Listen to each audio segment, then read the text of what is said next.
get this over with now. Right. Oh, I gotta do the intro. Please be advised that this podcast is meant for... Oh, that's okay. Because that's the outro. I might have to edit this one. Where the hell's the goddamn intro? There it is.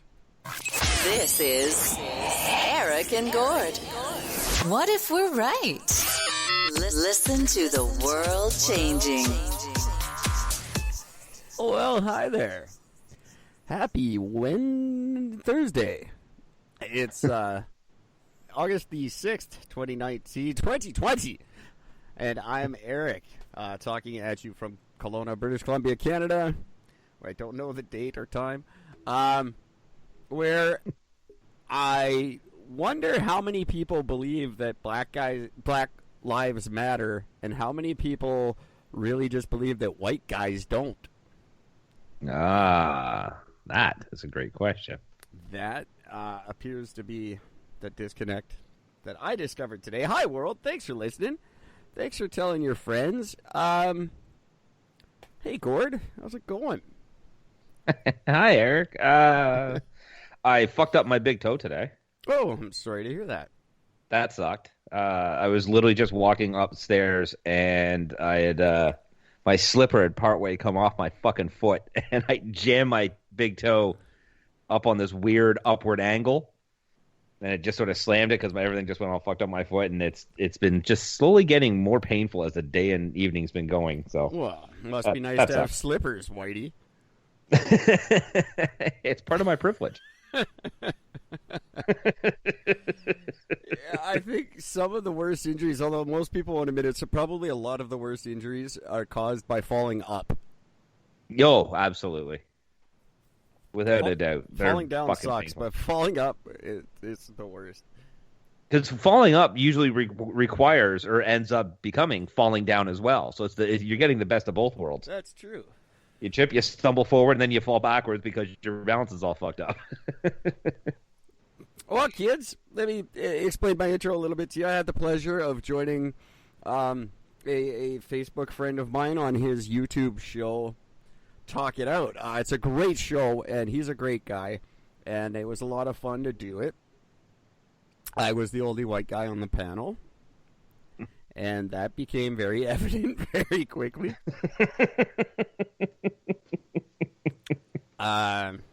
There was just one person there who, like, four people didn't talk. It just ended up being me arguing with this lovely lady, Kiana, I think. Now I probably got that wrong. I'm going to look really bad.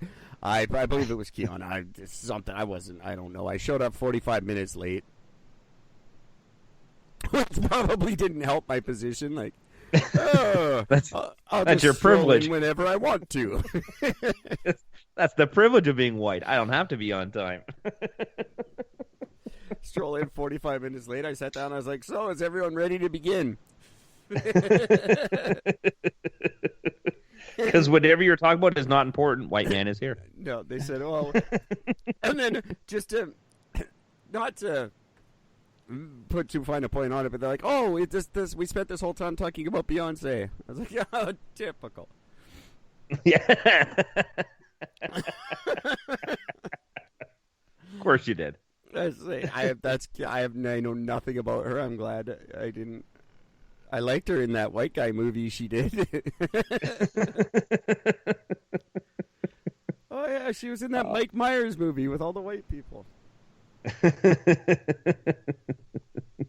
That's all I know her from. I didn't say funny. that. I just thought about that now. I wish I'd thought of that on the show. You always think of your best stuff 5 minutes after the show. Always. But it was fun. It was a good show. So you guys can check that out on YouTube. It's called Talk It Out, and it's up. It's already available. I started watching it briefly before me and Gord started talking to you guys. So check that out. Next time I will bring Gord on with me, and we can both be very uncomfortable. I won't get uncomfortable. I'll just make them uncomfortable because that's what I do best. Well, what's the name of the show again? One more time. Talk It Out. Talk It Out. Right. It's a really good show. I will definitely add it to the list of podcasts I listen to. which is currently at 2. But this could be a third. It's a really good show. I really like the host. He's got it. He's got a good thing going there. There was a lot of audience engagement. There was a lot of questions coming up in the chat alongside of it. So he's on to something. He's brand new. That's funny because there's another one called Talk It Out by Joyce Myers. Who the fuck is that? No, this guy, his name is... Is it Let's Talk It Out? No, it's just Talk It Out. Oh.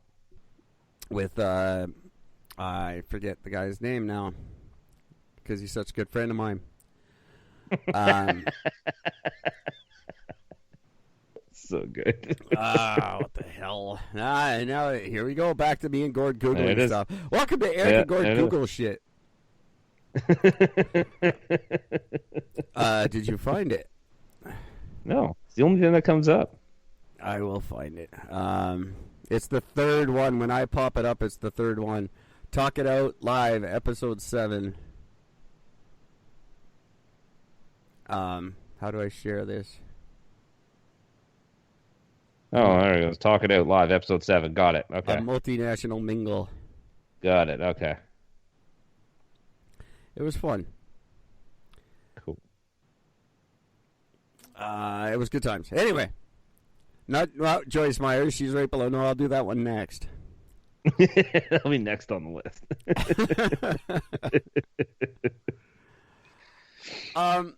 This is not on the topic of the news or anything, but just something I found really interesting. I had today off work because I felt like shit again.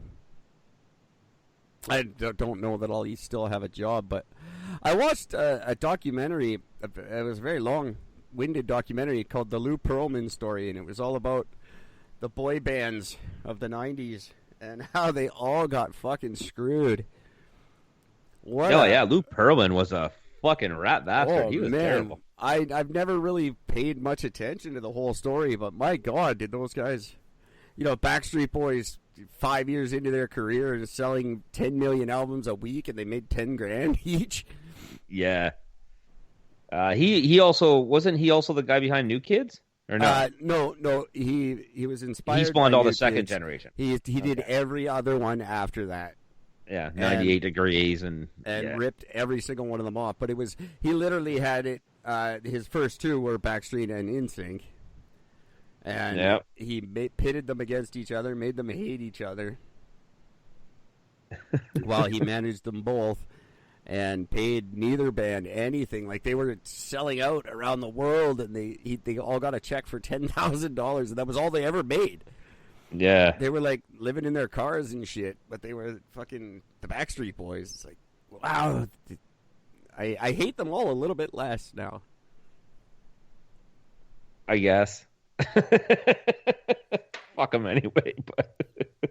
Because they got... That's what everybody's experience with getting a first record deal is supposed to be like, though. Every first record deal, you're supposed to get fucked on. That's just the way the industry works. And the ones that followed them were even worse, because they knew... Like, they all knew what happened to Backstreet and NSYNC. And they're like, yeah, but it won't happen to us.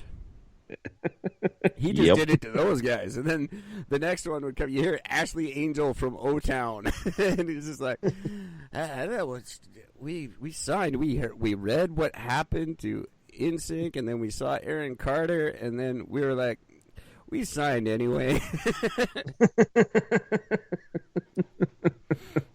That's so bad. And then he just it was a Ponzi scheme right from the start. He was ripping off investors, telling like he had a bunch of people invest in the bands, and then nobody got anything from him, and he just disappeared. Yeah, until he finally went to jail. It's a very interesting story. Anyway, it makes me just really, really happy. I would never had any success in the music industry. Guys like that running it. What do you expect? It was very interesting though, and I don't watch a lot of anything anymore ever. But that was it. Just I stumbled upon it. And I was like, oh, I'll watch this. And it was good. It was fascinating. I just felt the need to share that with you guys. Don't trust Lou Pearlman.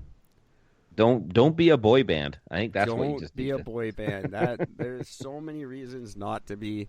As much as I felt like a kinship with these guys because they were just like South Boston dudes. Like they're just young, broke kids who rose to superstardom and I still like, yeah, they're still pretty gay.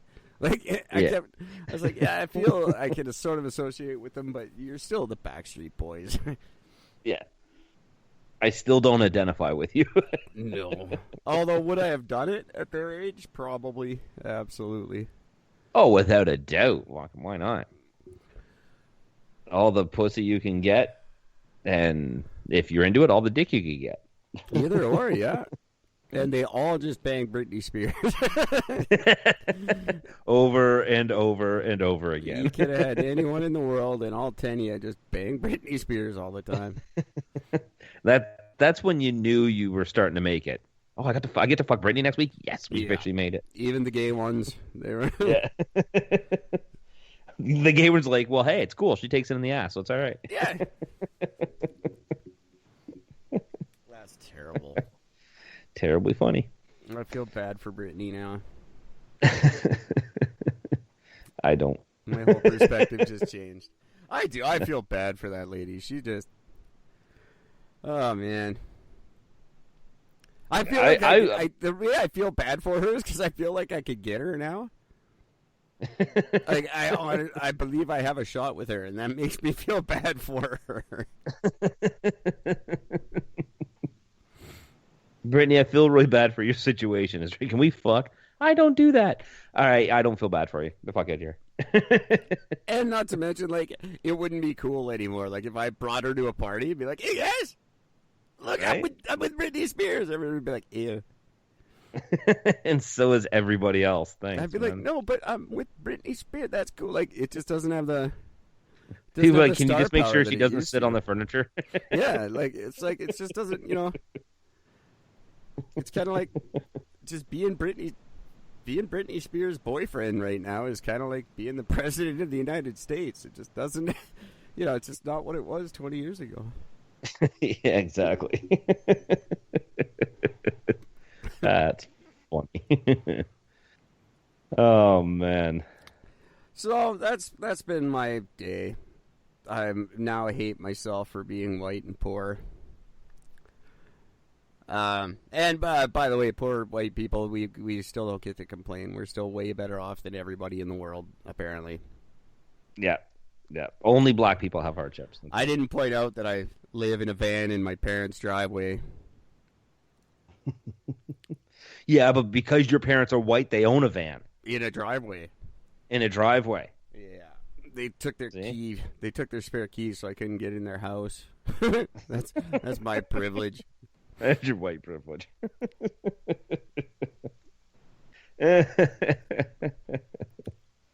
Even Oprah is becoming under fire for her. She in an interview she had. I was going to bring that up last night, and I didn't get around to it.